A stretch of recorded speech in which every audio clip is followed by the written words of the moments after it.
Assalamualaikum warahmatullahi wabarakatuh. Kami dari kelompok 9 ingin mempresentasikan laporan biaya produksi dan income statement dari kelompok 9. Kami beranggotakan yang pertama ada Nova Zaran dengan NIM 160, yaitu saya sendiri. Yang kedua dari Ridho Zaki. Yang ketiga ada Erlan Gani dengan NIM akhir 168 dan Gatan Dwi Cahya dengan NIM akhir 172. Jadi apa sih latar belakang kami memilih warteg ini? Dalam dunia usaha kuliner berskala kecil, warteg seringkali berusaha memaksimalkan metode pencatatan keuangan. Warteg 99 yang kami wawancarai merupakan salah satu contoh usaha yang memiliki potensi besar, namun belum menerapkan sistem pencatatan keuangan yang ideal. Contohnya, seperti tidak ada pemisahan yang jelas antara keuangan pribadi dan usaha, sehingga bisa menyebabkan keliru dalam perhitungan laba rugi. Melihat permasalahan tersebut, penting dilakukan analisis terhadap laporan produksi dan laporan laba rugi pada Warteg 99. Jadi, analisis ini nih bertujuan untuk memberikan gambaran yang lebih akurat tentang efisiensi operasional dan kinerja keuangan usaha. Next, kita akan ngebahas tujuannya. Yang pertama itu adalah untuk menganalisis proses pencatatan, laporan produksi, dan laporan laba rugi pada Warteg 99. Yang kedua, untuk mengidentifikasi kendala-kendala dalam laporan produksi dan laba rugi secara akurat dan terstruktur. Next akan dijelaskan oleh teman saya secara langsung.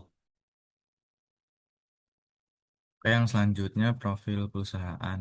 Jadi Warteg 99 ini merupakan usaha kuliner yang berdiri sejak tahun 2009 dan berlokasi di Jalan Kebon Sirih Barat 1, nomor 39, RT 14, RW 4, Kebon Sirih Menteng, RT 13, RW 2, Kebon Sirih, Kecamatan Menteng, Kota Jakarta Pusat.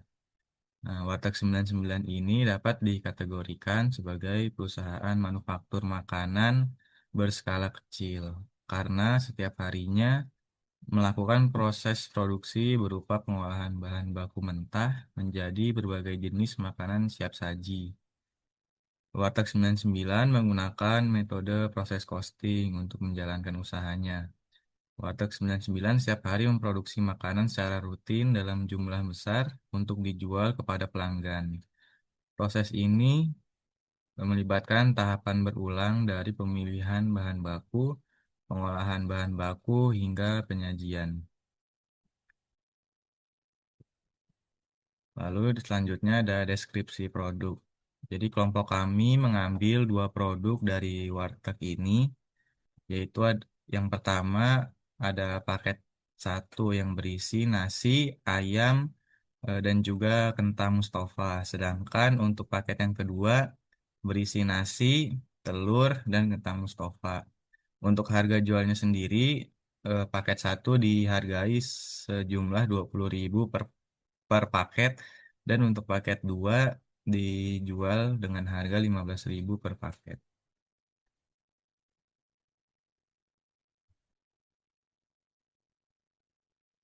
Oke, selanjutnya ini ada rincian harga pokok produksi dari dua produk.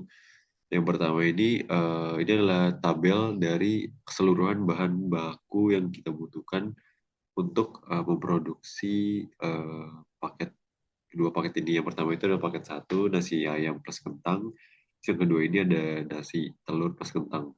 Dan total produksinya itu per hari itu ada paket satu itu 30 porsi dan untuk paket dua adalah 40 porsi. Boleh di next.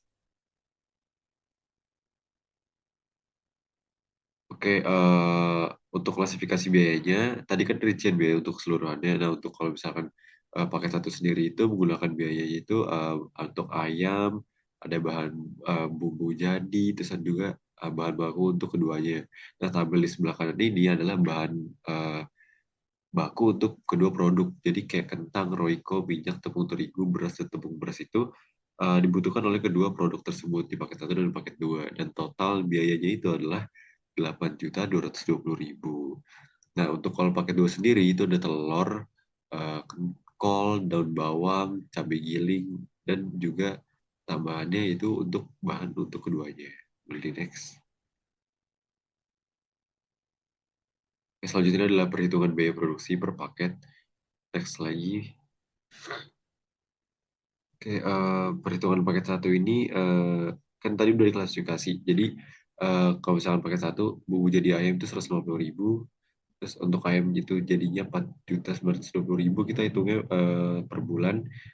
Terus untuk bahan untuk keduanya itu kan tadi total 8.220.000. Karena dia produksinya 30, maka dibagi total produk yaitu 70 dan dikali 30 dan hasilnya dapat 3.523.000. Terus untuk jadi total dari materialnya itu adalah jumlah dari bumbu jadi ayam, dan bahan untuk keduanya yaitu sebesar 8.593.000. Oke, untuk direct labors-nya itu total gaji per bulan karyawannya itu adalah 3.400.000. Dan kayak tadi dibagi total semua unitnya, total paket satu paket itu kan 70 dikali 30. 30 itu adalah porsi per harinya untuk si ayam yang paket satu. Jadi 1.457.143. Dan untuk direct material labor paket satunya jadinya 1.457.143.000. Untuk paket kedua itu ada cabai giling, daun bawang, kol, telur. Nah, itu di total terus ditambah dengan bahan untuk keduanya, caranya sama kayak tadi, 8.220.000 dibagi 70 dikali 40. Yang hasilnya itu bakal 4.697.000. Ditambah dengan biaya-biaya yang di atas, dapat direct material itu sebesar 9.437.000. Dan untuk direct labor sama kayak tadi, 3.400 dibagi total produksi keduanya itu 70, terus dikali porsinya untuk paket kedua itu adalah 40. Yang hasilnya itu dapat 1.942.857. Terus direct labor-nya jadinya segitu. Boleh di next.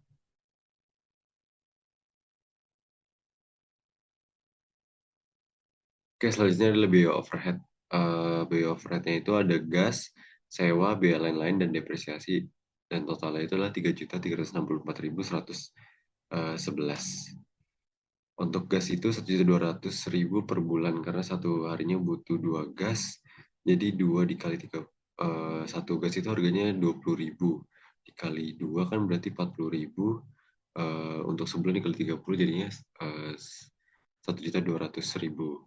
Terus kalau untuk sewa ini kan sebenarnya sebulannya 10 juta. Cuman sewanya kan untuk semua produk karena kami cuma ngambil 2 produk dan produk total jam kedua produk itu adalah 3 jam per hari. Jadi dikali sebulan dulu dikali 30 dapat 90, maka 10 juta dibagi 90 dapat 111.000, 111. Untuk biaya lain-lain itu adalah biaya sewa dan biaya listrik dan biaya air itu totalnya 2 juta, dan depresiasi setiap bulannya itu ada 53.000. Depresiasi setiap bulan ini adalah mencakup peralatan dan juga lain-lain. Terus biaya overhead-nya totalnya jadi 3.364.111. Nah, ini ada jam kerja per produknya. Kalau untuk paket satu itu adalah 2,5 jam, kalau paket dua itu adalah 0,5 jam. Oke. Nah, biaya overhead. Nah, ini selanjutnya ini adalah simple costing. Jadi kita pakai metode simple costing untuk perhitungan overhead-nya. Rumusnya udah tertera, jadi biaya overhead itu adalah 3.364.111 dibagi sama jam produksi masing-masing produk. Itu kalau butuh paket satu, 2,5 jam dibagi total unitnya itu kan 30, dikali sama total unit dia per bulan itu kan 900. Terus nanti ditambah sama paket duanya. Paket duanya juga pakai hitungannya masing-masing. Untuk jam produksi paket dua itu adalah 0,5 jam, 0,5 jam, terus dibagi sama total unit dia per hari itu adalah 40 dikali sama total unit per bulannya itu 1.200. Yang nanti dapat hasilnya itu adalah 3.364.111 dibagi sama 74,7 ditambah 15. Dan kita dapat rate-nya itu adalah 37.563. Nah, untuk mendapatkan overhead masing-masing produk, kita kali lagi nih rate-nya sama si pembaginya untuk masing-masing produk. Untuk overhead paket 1 itu 37.563 dikali sama 74,7 dapat hasilnya 2.805.956. Untuk paket 2 juga sama dan dapat hasilnya 563.405. Dan kita bisa hitung HPP per unitnya itu untuk paket 1 direct material tambah direct labor ditambah overhead dibagi total unitnya dapat HPP-nya itu adalah 14.284. Dan untuk paket 2 dapat HPP-nya 9.952. Boleh di next. Oke, selanjutnya adalah kontribusi margin dari masing-masing produk. Jadi kalau untuk paket satu kan harga per porsinya itu 20.000 dan setiap hari itu kan 900, setiap hari 30. Untuk kita kan hitungannya per bulan untuk April jadi 900 unit. Jadi salesnya itu adalah 20.000 dikali 900 dapat 18 juta.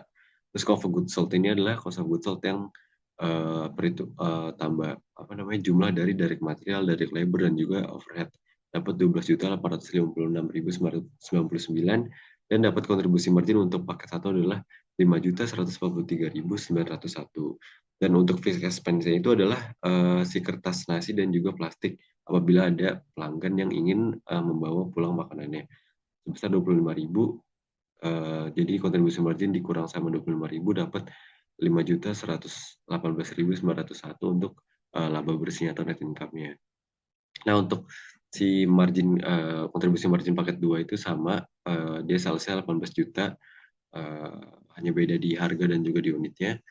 Cost of goods sold itu adalah 11.943.302 dan sehingga kita dapat tahu nih kontribusi margin dari paket 2 itu 6.056.698 perak dan fixed expense-nya itu sama supply expense 25.000 jadi dikurang dengan kontribusi margin dapat net income-nya itu 6.031.698 perak. Boleh di next. Nah, ini adalah laporan laba rugi dari Watak 99 atau yang disebut juga dengan income statement. Ini adalah laporan laba rugi untuk kedua produk. Yang pertama, salesnya totalnya 36 juta. Terus cost of goods sold adalah jumlah dari HPP atau cost of goods sold kedua paket itu. Dapat laba kotor itu 11.259.999 terus fixed expense itu sebenarnya 50.000 cuman karena kita nggak tahu semuanya kepake atau enggak untuk kedua produk jadi makanya di kontribusi margin tuh 25.000 di masing-masing paket dan totalnya itu sebenarnya fixed expense 50.000 jadi dibagi dikurang dapat net income per bulannya dari kedua produk itu adalah 11.150.599. Boleh di next. Selanjutnya itu hasil analisis. Dari hasil laporan laba rugi ini, manajemen Warteg 99 dapat melakukan evaluasi atas strategi produk dan harga yang ditetapkan. Meski kedua paket memberikan nilai penjualan yang sama, paket 2 mampu menyumbang laba yang lebih besar. Strategi ke depan dapat difokuskan pada peningkatan volume produksi paket 2, promosi penjualan yang lebih agresif, atau bahkan melakukan inovasi serupa yang menekan biaya tanpa mengurangi kualitas makanan. Pemahaman yang baik terhadap laporan laba rugi ini akan selalu membantu pengambilan keputusan bisnis yang lebih tepat dan berbasis data.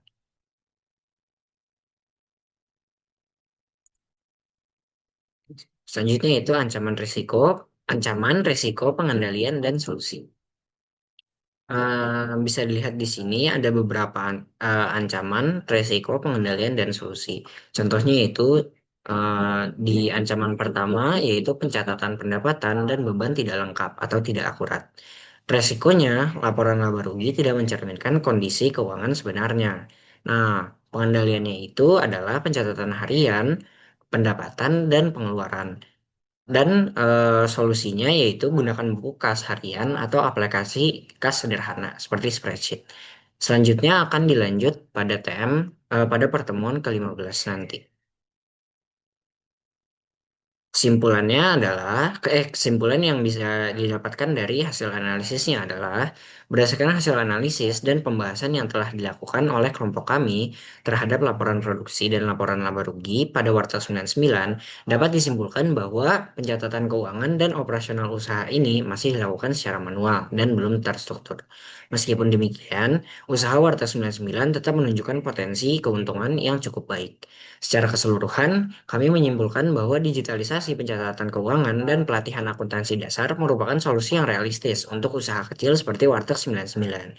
Dengan pencatatan yang lebih teratur, pemilik dapat mengetahui kondisi keuangan dengan lebih jelas, merencanakan strategi usaha, serta meningkatkan efisiensi dan keberlanjutan bisnisnya ke depan.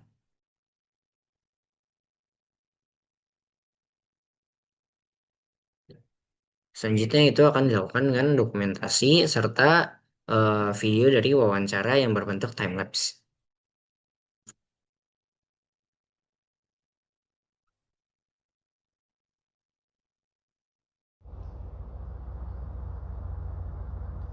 Berikut merupakan cuplikan wawancara yang kita lakukan dengan Warteg 99. Wawancara tersebut berisikan dengan produk apa yang kita pilih dan harga-harga untuk masing-masing produk tersebut.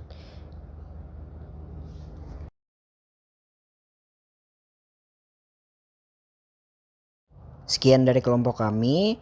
Mohon maaf jika ada salah kata. Wabillahi taufiq wal hidayah. Wassalamualaikum warahmatullahi wabarakatuh.